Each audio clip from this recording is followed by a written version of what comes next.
నమస్తే. కంట్రీ న్యూస్తో మీ మణిబాబు. గిరిజనులకు పెద్దపీట వేసింది వైఎస్ జగన్మోహన్ రెడ్డి. ఉత్తరాంధ్ర సమన్వయకర్త ఎంపీ వైవి సుబ్బారెడ్డి మాట్లాడుతూ, ముఖ్యమంత్రి జగన్కు పులివెందుల ఒక కన్ను అయితే గిరిజన ప్రాంతాలన్నీ మరో కన్ను అని అన్నారు. అన్ని ప్రాంతంతో సమానంగా అభివృద్ధి పరచడమే కాకుండా మెడికల్ కాలేజీలు, యూనివర్సిటీలు 2 గిరిజన జిల్లాల్లో ఇచ్చిన ఘనత సీఎం జగన్పై దక్కుతుందని ఆయన అన్నారు.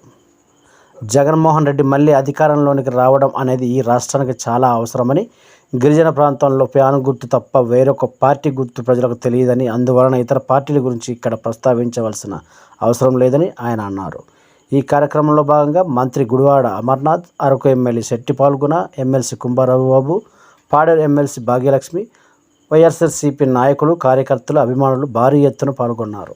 ఎందుకంటే జగనన్న ఆరోగ్య సురక్ష ద్వారా ప్రతి సచివాలయ పరిధిలో మెడికల్ క్యాంపులు పెట్టి గొప్ప వైద్యులు మన గ్రామాల్లో మన వాగిటి ముందుకే వచ్చి నాణ్యమైన వైద్యాన్ని అందించే విధంగా కూడా ఈ మధ్య కాలంలో చర్యలు తీసుకున్న విషయం మీకు అందరికి కూడా తెలుసు అని చెప్పేసి అరకు, పాడేరు నియోజకవర్గాలపై ప్రత్యేక దృష్టి పెట్టి మీకు ఏ సమస్య ఉన్నా కూడా వాటిని అన్నింటినీ పరిష్కారం చేసే విధంగా మీ గౌరవ ఇన్ఛార్జి మంత్రి గుడివాడ అమర్నాథ్ గారు, నేను మీకు ఎప్పుడు అందుబాటులో ఉంటాము అని చెప్పి ఈ సందర్భంగా తెలియజేసుకుంటూ, అరకు నియోజకవర్గానికి సంబంధించినంత వరకు ఒక సామాన్య టీచర్ నుంచి వైఎస్ఆర్ కాంగ్రెస్ పార్టీలో చేరినాక జడ్పీటీసీకి ఎన్నికయ్యే అవకాశం కల్పించారు జగన్మోహన్ రెడ్డి గారు మత్స్యలింగ గారికి.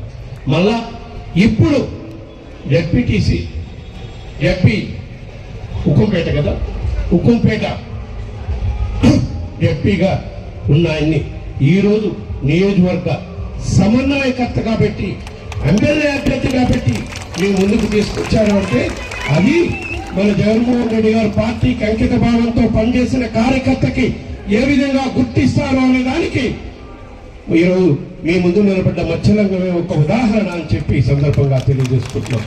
అందుకనే రాబోయే రోజుల్లో ఇన్నాళ్ళు పార్టీకి సేవ చేస్తున్న పలువురన్నా కూడా తప్పకుండా న్యాయం జరుగుతుంది, మన గౌరవ ముఖ్యమంత్రి గారు న్యాయం చేస్తారు అని చెప్పి సందర్భంగా తెలియజేసుకుంటూ, పల్గుణ గారి నాయకత్వంలో తప్పకుండా రాబోయే రోజుల్లో ప్రతి ఒక్క కార్యకర్త ఒక సైనికుల్లాగా పనిచేసి అరకు నియోజకవర్గం నుంచి వైఎస్ఆర్ కాంగ్రెస్ పార్టీ సమన్వయకత్వం ఉన్న మత్స్యలింగం గెలుపుకి మీరందరూ కూడా కృషి చేసి అత్యధిక మెజార్టీతో గెలిచే విధంగా చేయాలని చెప్పి ఈ సందర్భంగా కోరుకుంటున్నాం. మరీ ముఖ్యంగా మన ప్రతిపక్ష పార్టీలు, పెద్దదారుల పార్టీలు ఈ రోజు గిరిజన ప్రాంతాల్లో ప్రజల జీవన ప్రమాణాలు ఏ విధంగా మారాయి అనేది చరిత్రలో మిగిలిపోయే విధంగా చేసిన ఘనత మన ముఖ్యమంత్రి జగన్మోహన్ రెడ్డి గారిది. ఇంకా ముందు ఎప్పుడైనా చెప్పుకోవాలంటే జగన్మోహన్ రెడ్డి రాష్ట్రానికి ముఖ్యమంత్రి కాకముందు గిరిజన ప్రాంతాల్లో ప్రజలు జీవన ప్రమాణాలు ఎట్లా ఉండేవి, జగన్మోహన్ రెడ్డి గారు ముఖ్యమంత్రి అయినాక గిరిజన ప్రాంతాల్లో ప్రజలు జీవన ప్రమాణాలు ఎట్లా మారాయి అనేది చరిత్రలో మిగిలిపోయేలాగా చేసిన ఘనత మన ముఖ్యమంత్రి జగన్మోహన్ రెడ్డి గారు. ఆ రోజుల్లో స్వర్గీయ రాజశేఖర రెడ్డి గారు ఉమ్మడి ఆంధ్రప్రదేశ్ రాష్ట్రంలో గిరిజన ప్రాంతాల ప్రజల కోసం ఎన్నో మేలు చేశారు.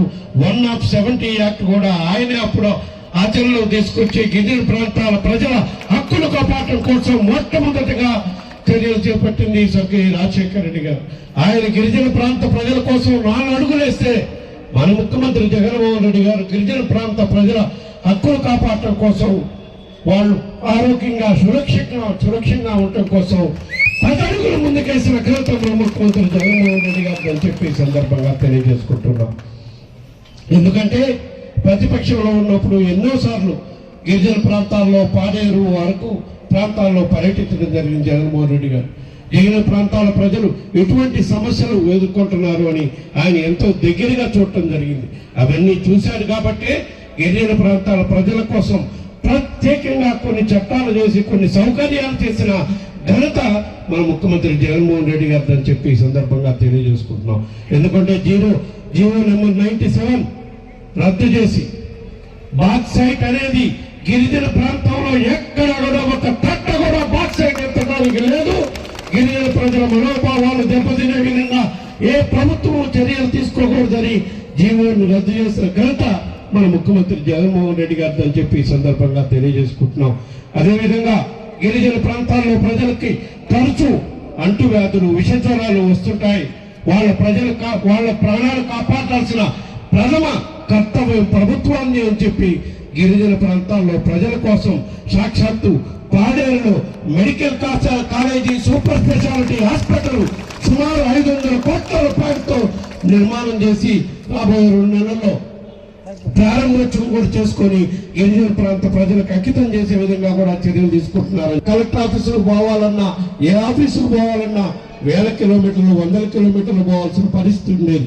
అటువంటి పరిస్థితి లేకుండా గిరిజన ప్రాంతంలో ఉన్న 7 నియోజకవర్గాలు, ఒక్క జిల్లా కాదు 2 జిల్లాలు చేసి ఆ ప్రాంతంలోనే అధికారులందరూ నిరంతరం ఉండేటట్టుగా మన్యం జిల్లా, అల్లూరు సీతారామరాజు జిల్లా 2 జిల్లాలు వాళ్ళకి అందుబాటులో తీసుకొచ్చిన ఘనత కూడా మన ముఖ్యమంత్రి. మనందరం అండగా ఉండాల్సిన అవసరం ఉంది. మరీ ముఖ్యంగా గిరిజన ప్రాంతాల ప్రజలకు ఒకటైతే ఆలోచించుకోవాలి. ఈ ప్రభుత్వం చేస్తున్న మేళ వల్ల పింఛన్లు కానివ్వండి, ఎందుకంటే గిరిజన ప్రాంతాల్లో పింఛన్లు ఏ విధంగా అంతాయో, ఇదివరకు ఎట్లా అంటున్నాయో, ఇప్పుడు ఎంత అంటున్నాయో చూసుకోవాలి. మీరు ఒకసారి ఆలోచించుకోవాలి.